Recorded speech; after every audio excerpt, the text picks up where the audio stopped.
Listen up, weed lovers. It's 420 month, and IndieCloud.co is here to elevate your celebration. Get a massive 42% off all weed, edibles, and vapes for the entire month of April in our biggest sale of the year.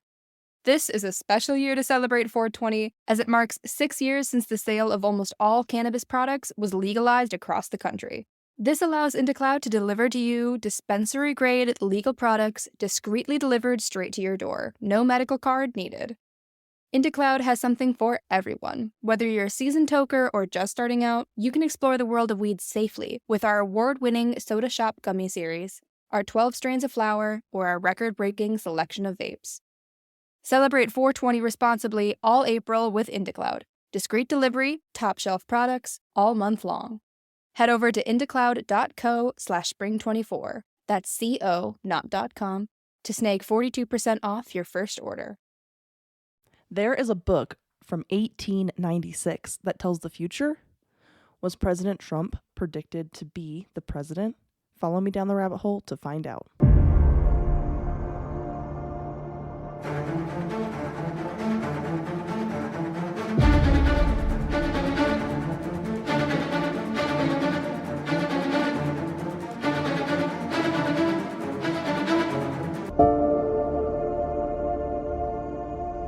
Hello, friends. Welcome back to The Rabbit Hole. I am your host, Danny, and today we are talking about The Last President, which is a book that was written in 1896.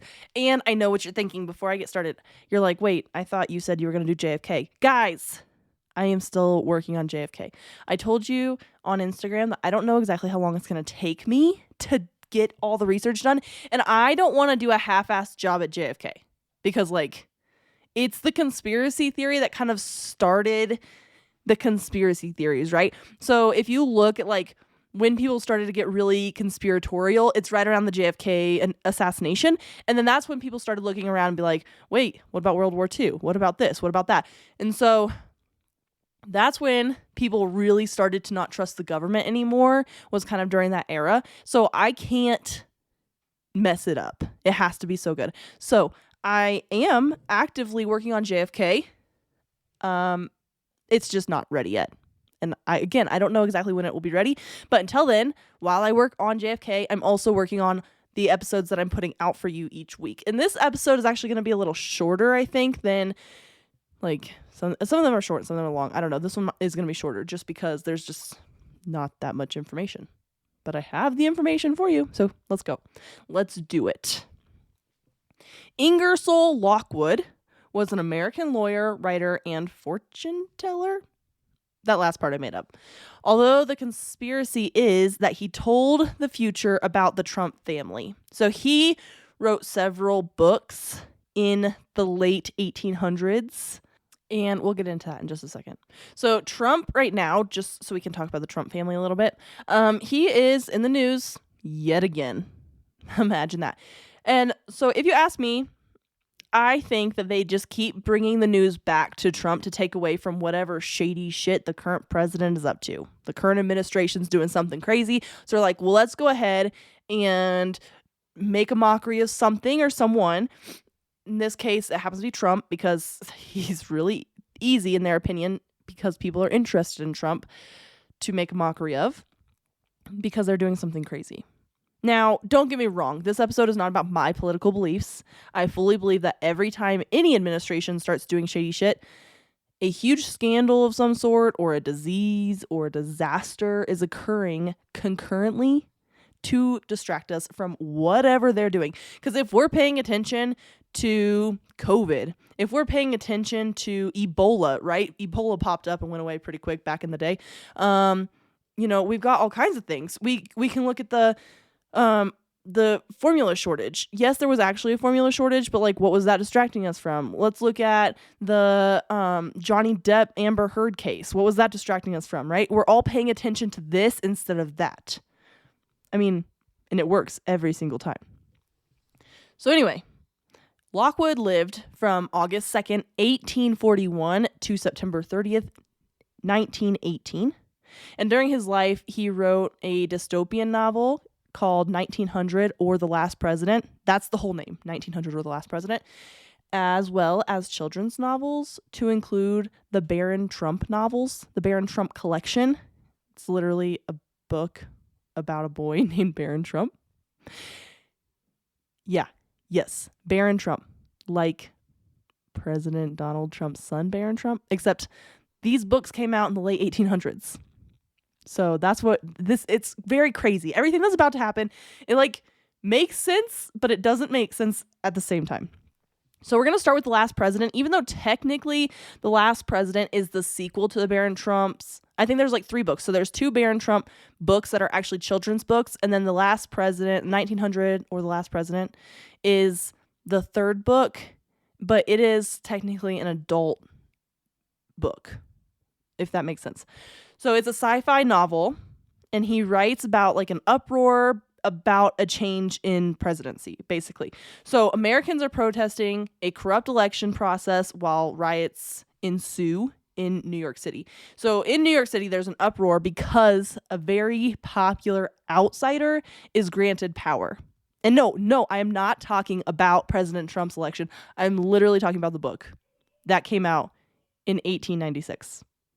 The man that won the election was extremely wealthy and resides on Fifth Avenue. So that's cool. Nothing like Trump at all.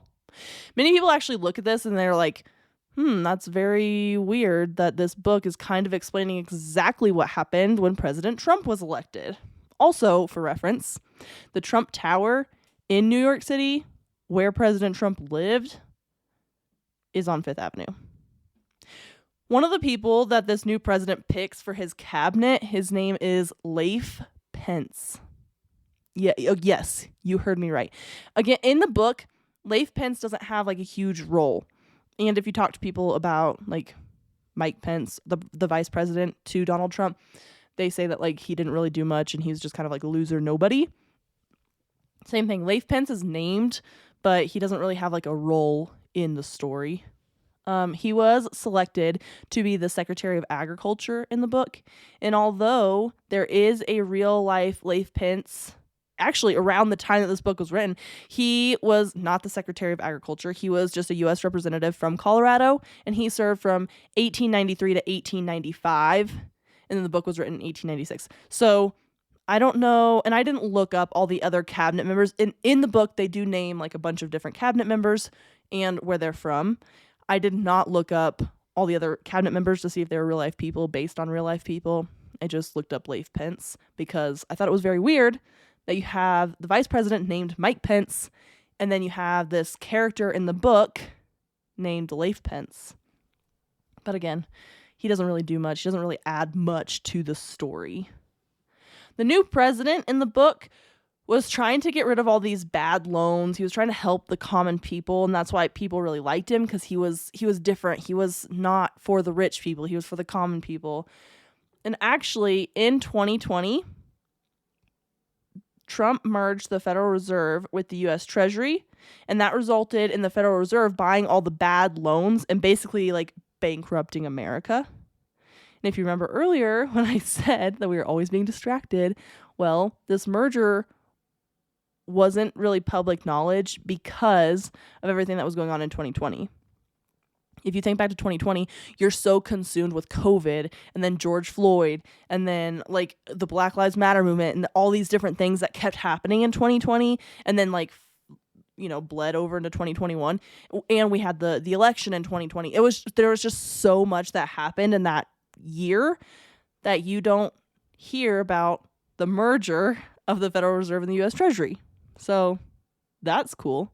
And a lot of people point to that as like President Trump being the last real president of that regime. And then after that, everything's different now. And so maybe that's a connection you can make between the book and real life. I don't know. It also doesn't help that Lockwood had an entire series about a boy named Barron Trump. So let's talk about real life actual Barron Trump, who is the youngest son of Donald Trump, and he's also the only son of Donald and Melania Trump. So Barron is now 17 years old, and just some information about him so you guys have a little bit. I didn't know much about Barron Trump, so I looked him up. He is not often in the spotlight, which is a lot different than his half siblings and his parents, who are obviously always in the spotlight. And maybe that's why he doesn't want to be in the spotlight very much. But he has his older siblings, or he has 4 older siblings. 3 of them are from Trump's first wife, and they're much older. And then he has like another sibling from Trump's second wife, and then he is from the third wife and the youngest. So 2 older brothers, 2 older sisters. And also, excuse me, I was jumping ahead. Sometimes I get my notes confused and mixed up. So he is also the first son to live in the White House since JFK Jr. So every president that has had like children living in the White House with them during their presidency, since JFK, they have all been fathers to girls. And this will actually come back later. So remember that JFK Jr. was the last son to live in the White House before Barron. Because it gets weird. Things are really connected in this story. It's very strange. So anyway, in the books about Barron Trump by Lockwood, they are fantasy books about a wealthy boy who lives in Trump Castle. Yep, yes, Trump Castle. Or Trump Tower. I don't know. You decide. He goes on time-traveling adventures through human history, and through his travels, he meets societies of people and tribes from long ago. He, gets different accents. He does all these different things. He is often accompanied by his dog, Bulger. That's his dog's name. He's like a hound dog. And his first travels, he had to first travel to Russia to find the portal in order to go on these adventures. So he goes to Russia, he finds the portal, and then he goes time traveling. Listen up, weed lovers. It's 420 month, and IndieCloud.co is here to elevate your celebration. Get a massive 42% off all weed, edibles, and vapes for the entire month of April in our biggest sale of the year. This is a special year to celebrate 420, as it marks 6 years since the sale of almost all cannabis products was legalized across the country. This allows IndieCloud to deliver to you dispensary-grade legal products discreetly delivered straight to your door. No medical card needed. IndieCloud has something for everyone. Whether you're a seasoned toker or just starting out, you can explore the world of weed safely with our award-winning Soda Shop Gummy Series, our 12 strains of flower, or our record-breaking selection of vapes. Celebrate 420 responsibly all April with IndieCloud. Discreet delivery, top shelf products, all month long. Head over to indiecloud.co/spring24. That's CO, not .com, to snag 42% off your first order. Summer is the season of hot temperatures, outdoor adventures, and refreshing water activities. Summer is also the season of rough on your feet, causing dry, cracked heels and toes.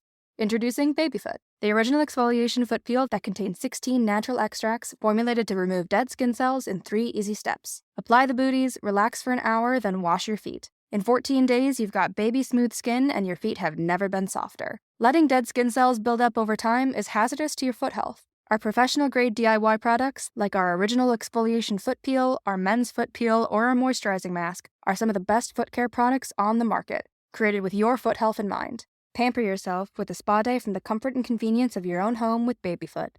If you want a chemical-free, easy-to-use exfoliating process from the company that created the original foot peel, it's time to treat yourself to Babyfoot. Go to babyfoot.com and use the code SUMMERFEET24 and get 20% off your first order with Babyfoot.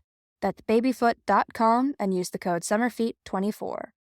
Throughout all of his adventures, he is guided by a man called the Don. Yes, his name is Don. And he is considered to be the master of all masters. This guy named the Don. I'm not making this stuff up. This is real in the books. This is what happens. The books from 1800s. So, the book about Barron Trump includes illustrations, and the similarities between the 12-year-old in the story, the 12-year-old Barron Trump in the story, and the 12-year-old Barron Trump in real life are amazing. You can't convince me they aren't the same person. They are identical. You look at a real life picture and then this illustration, it's like a pencil drawing of this boy in this book. They're the exact same person. Obviously, Barron has grown up a little bit now. He's 17. But if you look at a 12-year-old picture of him and you look at this 12-year-old picture of this boy in this book, they are the same. It's very strange. So if we are to believe that somehow, some way, Ingersoll Lockwood wrote these books about the future, how would he know the future? Well, I have a theory about that too, because I have a theory about everything. You guys, a real life conversation with me is amazing. I'm not trying to toot my own horn. I just have so many theories about so many things. If you want to talk conspiracy theories, hit me up because I'm always here. Anyway, there's a connection to Tesla, Nikolai Tesla. Some believe that Tesla had discovered time travel. So John Trump, who is Donald Trump's uncle, was an engineer that worked closely with Tesla. And after Tesla died, the FBI sent John Trump to collect all of Tesla's inventions. And actually, there are a lot of thoughts and conspiracies about Tesla and all the things he invented that we may or may not know about. I mean, we obviously know that him and Thomas Edison were rivals. I mean, at first, Tesla did work for Edison. I did a whole episode about Edison if you want to listen to that, because I don't think he was a very good guy. But anyway, that doesn't matter here.